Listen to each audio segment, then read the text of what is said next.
같이 사도신경으로 신앙 고백하시겠습니다. 나는 전능하신 아버지 하나님 천지의 창조주를 믿습니다. 나는 그의 유일하신 아들 우리 주 예수 그리스도를 믿습니다. 그는 성령으로 잉태되어 동정녀 마리아에게서 나시고 본디오 빌라도에게 고난을 받아 십자가에 못 박혀 죽으시고 장사된 지 사흘 만에 죽은 자 가운데서 다시 살아나셨으며 하늘에 오르시어 전능하신 아버지 하나님 우편한 자 계시다가 거기로부터 살아있는 자와 죽은 자를 심판하러 오십니다. 나는 성령을 믿으며 거룩한 공교회와 성교의 교제와 죄를 용서받는 것과 몸의 부활과 영생을 믿습니다. 아멘. 찬송가 289장 찬양하겠습니다.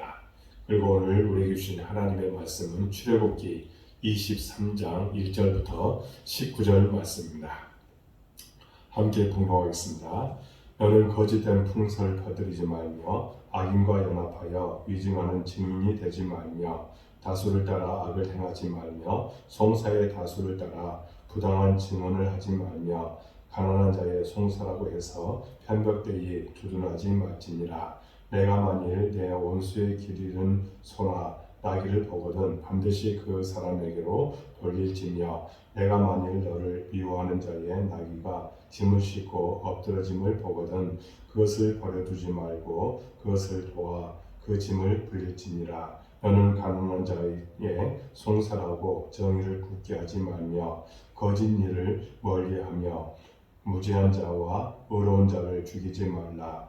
나는 악인을 의롭다 하지 아니하겠노라. 너는 뇌물을 받지 말라. 뇌물은 밝은 자의 눈을 어둡게 하고 의로운 자의 말을 굳게 하느니라. 너는 이방 나그네를 압제하지 말라. 너희가 애굽 땅에서 나그네 되었은즉 나그네의 사정을 아느니라. 너는 여섯 해 동안은 너희의 땅에 파종하여 그 산을 거두고 일곱째 해는 갈지 말고 묵혀두어서 내 백성의 가난한 자들이 먹게 하라. 그 남은 것은 들짐승이 먹으리라. 내 포도원과 감람원도 그리할지니라. 너는 여섯 해 동안에 내 일을 하고 일곱째 날에는 쉬라. 내 소와 나그네가 쉴 것이며 내 여종의 자식과 나그네가 숨을 돌리리라. 내가 내게 이른 모든 일을 삼가 지키고 다른 신들의 이름을 부르지도 말며 내 입에서 들리게도 하지 말지니라. 너는 매년 3번 내게 절기를 지킬지니라. 너는 무교병의 절기를 지키라. 내가 내게 명령한 대로 아비볼의 정한 때에 이래 동안 무교병을 먹을지니 이는 그 달에 내가 애굽에서 나왔습니다. 빈손으로 내 앞에 나오지 말지니라. 맥추절을 지키라. 이는 내가 수고하여 밭에 뿌린 것에 첫 열매를 거둠이니라. 수장절을 지키라. 이는 내가 수고하여 이룬 것을 연말에 밭에서부터 거두어 저장함이니라. 내 모든 남자는 매년 3번씩 주 여호와께 보일지니라.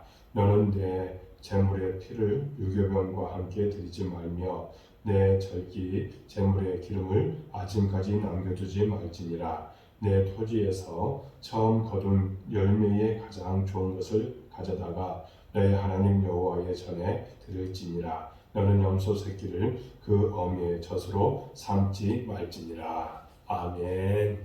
이 새벽경 여러분들을 사랑하고 축복합니다.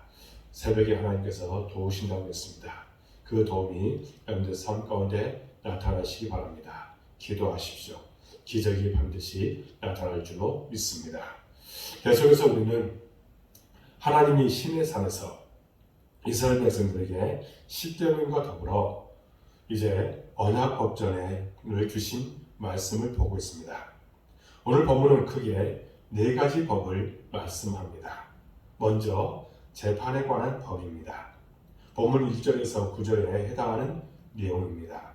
1절에 보면 이렇게 말합니다. 너는 거짓된 풍설을 퍼뜨리지 말며 악인과 연합하여 위증하는 증인이 되지 말며 했습니다.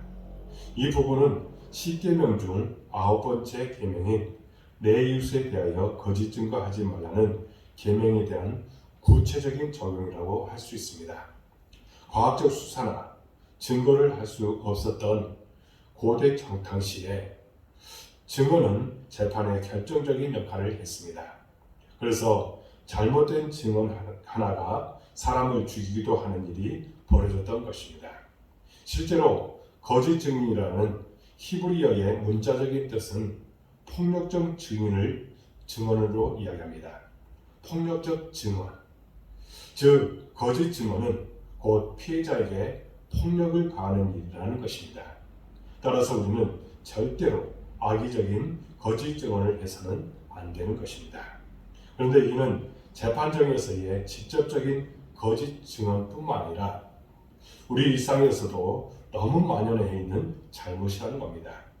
우리는 다른 사람에 대해서 확실한 물증도 없이 심증만 가지고 판단을 내릴 때가 많습니다. 때로는 내가 나의 이익을 지키기 위해서 거짓을 행하기도 합니다. 심지어 자기 자신을 스스로 속이기까지 합니다. 교회에서도 우리는 진실을 잘 모른 채 과장되고 왜곡된 말로 서로 상처를 주고 상처를 받기도 합니다. 그러므로 우리는 거짓 증언하지 말라는 이 말씀을 아주 진지하게 심각하게 들어야 될 줄로 믿습니다. 특별히 우리는 2절에 나와 있는 말씀을 주목해 볼 필요가 있습니다. 2절에 이렇게 말합니다. 다수를 따라 악을 행하지 말며 송사에 다수를 따라 부당한 증언을 하지 말며 했습니다. 다수의 견해는 마땅히 존중되어야 하나 다수의 견해가 언제나 올바른 것은 아니라는 겁니다. 따라서 오늘 본문 말씀은 다수의 주장보다도 비록 소수일지라도 그 사건의 진실이 더 중요하다는 것을 말씀하고 있는 것입니다. 사실 우리 신앙의 길은 다수의 길이 아닌 좁고 험한 길이라고 할 수 있습니다. 그러므로 우리는 다수의 의견을 존중하되 다수를 무조건 따르기보다는 진리와 진실을 따라야 할 줄로 믿습니다. 무엇보다도 하나님은 절대로 사람을 차별해서 법의 잣대를 대서는 안 된다는 것을 강조하고 있습니다. 3절에 이렇게 말합니다. 가난한 자에게 송사라고 해서 편벽되기 두둔하지 말지니라 했습니다. 가난한 자라고 무시해서도 안 되지만 또 반면에 가난한 자라고 무조건 두둔해서도 안 되는 것입니다. 재판은 누구에게나 공정해야 합니다. 그렇게 자신의 이익 혹은 동정과 연민으로 재판을 굳게 하면 결국 공동체는 무너지고 마는 것입니다. 그러므로 우리는 이 말씀을 통해 재판정에서뿐만 아니라 우리의 개인의 판단과 선택에 있어서도 이 말씀을 잘 적용해야 합니다. 우리는 근거 없는 판단과 말을 함부로 해서는 안 되고 또한 판단과 선택에 있어서 다수결의 함정이 있음을 기억해야 합니다. 그리고 무엇보다 사사로운 감정으로 판단과 선택을 내려서는 안 되는 것입니다. 그런데 본문은 갑자기 온수사랑의 법에 관해서 말씀하고 있습니다. 이는 거짓 증언에 관한 1절에서 9절 말씀 중간에 4절에서 5절 말씀이라고 할 수 있습니다. 4절에서 5절 보면 이렇게 말합니다. 내가 만일 내 온수에 기르는 소나 나귀를 보거든 반드시 그 사람에게로 돌리지며 내가 만일 너를 미워하는 자의 나귀가 짐을 싣고 엎드러짐을 보거든 그것을 버려두지 말고 그것을 도와 그 짐을 부릴지니라 했습니다. 이 말씀의 본질적인 뜻은 나를 싫어하거나 적이라는 이유로 그 사람의 불행을 기뻐하거나 외면해서는 안 된다는 겁니다. 특별히 우리 한국 사람의 특징 가운데 하나는 미운정이라는 것이 있습니다. 싫어하고 미운 사람이라고 해도 어려운 처지에 있으면 도와주는 것이 우리나라의 어떻게 보면 정이라고 할 수 있습니다. 어떻게 보면 참으로 성격적인 모습이라 하지 않을 수 없습니다. 성경은 말씀하기를 악을 악으로 갚지 말고 선으로 악을 이기라고 했습니다. 우리가 늘 명심해야 될 말씀이라고 할 수 있습니다. 살면서 내 마음에 드는 사람, 내가 좋아하는 사람과만 함께 할 수 없는 법입니다. 사실 그런 사람들만 위하고 또 사랑해내려고 한다고 하면 그것은 세리의 사랑이라고 할 수 있다는 겁니다. 그러면서 예수님은 그런 사람을 책망했습니다. 그러므로 우리는 나와 마음이 맞지 않는 사람, 심지어 나와 원수 같은 사람까지도 사랑할 수 있는 믿음에 이르려 하는 것입니다. 그것이 주님이 나를 대하여 준 사랑이라는 사실을 잊지 맙시다. 세 번째로 안식년과 안식일에 관한 법입니다. 오늘 10절에서 13절까지의 말씀이라고 할 수 있습니다. 이는 10계명에 안식일을 기억하여 거룩히 지키라는 계명과 관련되어 있습니다. 하나님께서는 태초에 천지를 창조하시고 일곱째 날에 쉬셨습니다. 그러므로 안식일은 하나님의 창조와 깊은 연관이 있습니다. 다시 말해서 우리는 안식일을 통해 온 천하 만물을 지으셨고 통치하신 분이 오직 하나님이심을 고백하는 것입니다. 그런데 오늘 본문에서는 안식년을 언급합니다. 안식년은 6째 해 동안 농사를 짓고 7째 해는 땅을 그냥 두라는 것입니다. 이렇게 되면 주인의 입장에서는 불안할 것입니다. 순종하는 것이 쉽지 않을 것입니다. 그러나 이러한 순종을 통해 결국 땅의 주인은 하나님이시고 내가 수고하고 노력해서 먹고 사는 것이 아니라 하나님의 은혜로 사는 인생임을 깨닫게 하는 것입니다.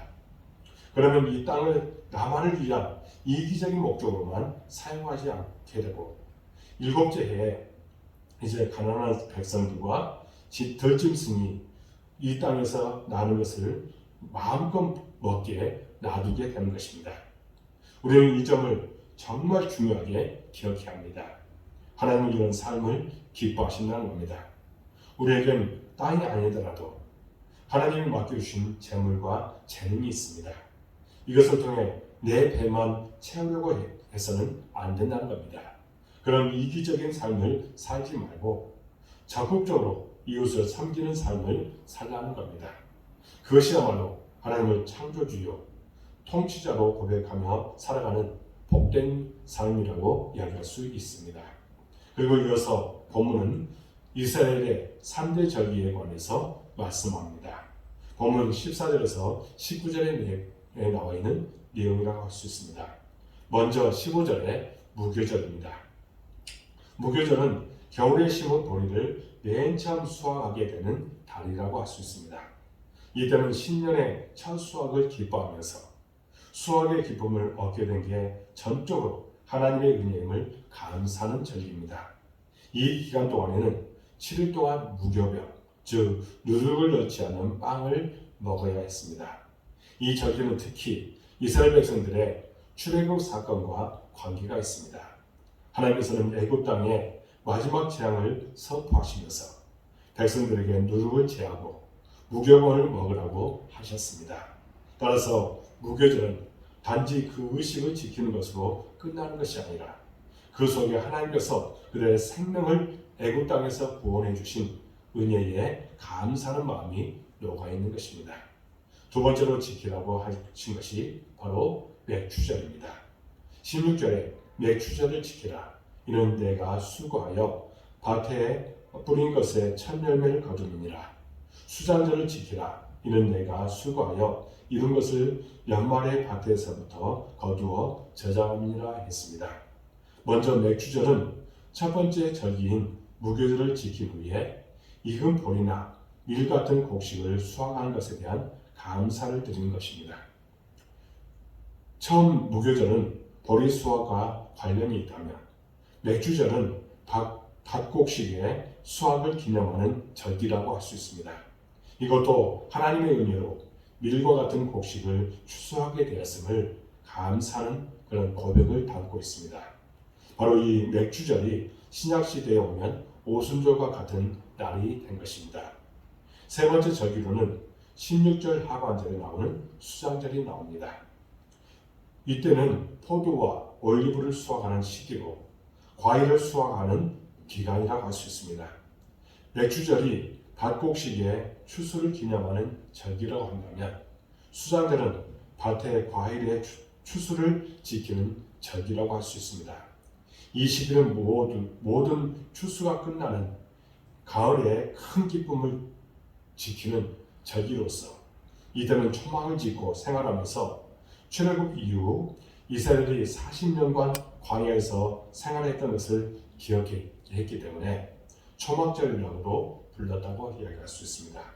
우리는 이 세 가지 절기를 통해서 공통점을 발견할 수 있습니다. 그것은 하나님께 감사하는 마음을 갖는 것입니다. 이것이 세 절기가 우리에게 교훈해주는 핵심이라고 할 수 있습니다.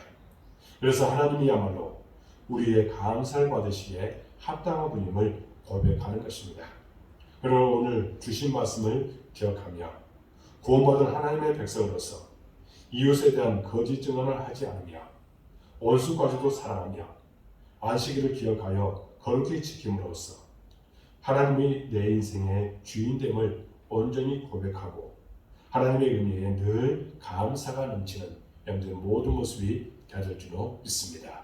그런 우리에게 하나님께서는 함께 하시고 은혜 베풀어 주실 줄로 믿습니다. 기도하겠습니다. 하나님 아버지 감사합니다. 오늘 말씀을 통해서 귀한 것들을 깨닫게 주시니 참으로 감사합니다. 우리에게 계명들을 주셨습니다. 그 계명대로 순종하는 우리가 되게 하여 주옵소서. 진정 하나님의 뜻이 어디 있는지 늘 살피고 그 말씀을 따라 언제나 하나님께 기쁨을 주는 우리의 신령이 되도록 인도해 주옵소서. 하나님, 우리 마음에 감사가 더욱더 충만해지게 하여 주옵소서. 지금까지도 함께해 주셨고 앞으로도 함께해 주실 것을 우리는 확실히 믿습니다. 그 믿음을 갖고 오직 하나님께 감사하는 우리의 심령이 되도록 인도해 주옵소서. 하나님의 은혜가 너무나도 크기에 감사할 수밖에 없습니다. 하나님 감사합니다. 영광 돌립니다. 은혜 베풀어 주시고 축복하여 주옵소서. 우리 복된교회를 사랑해 주시고 이곳까지도 하시니 참으로 감사합니다. 우리에게 비전이 있사오니 그 비전 하나하나 성취하도록 도와주옵소서. 하나님, 우리 교회가 이루고자 하는 것들이 있습니다. 또 이 모든 것에 하나님께서 힘주시고 또 물질도 주시고 놀라운 사랑으로 함께하여 주옵소서. 하나님, 우리 교회가 부흥하기를 원합니다. 사람 보내주시고 동역자 보내주옵소서. 초대교회와 같이 든든하게 세워져 가는 교회가 되기를 원하니 함께하여 주옵소서. 오늘 우리 모든 성도들 어느 곳에 있든지 함께해 주시고 그들이 기도한 것들 반드시 응답할 줄로 믿습니다.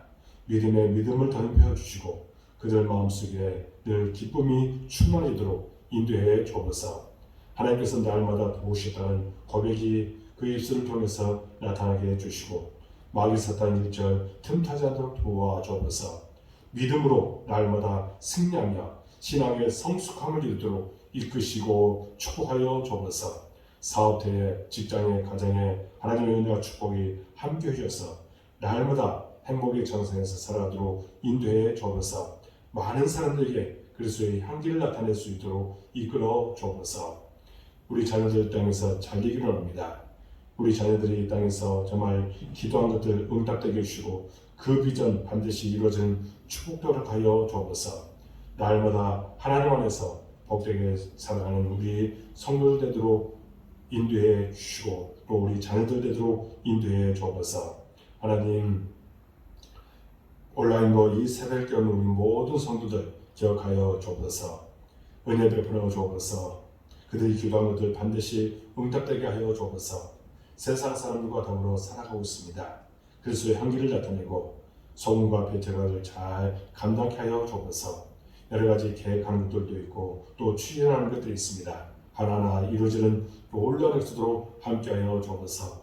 물질의 풍성함도 주시고 무한질고 다 사라지게 해주시며 언제나 하나님 중심으로 모든 것을 이길 수 있는 신앙을 허락하여 주옵소서. 때로는 우리에게 여러 가지 부딪히는 것들도 있습니다. 장벽도 있습니다.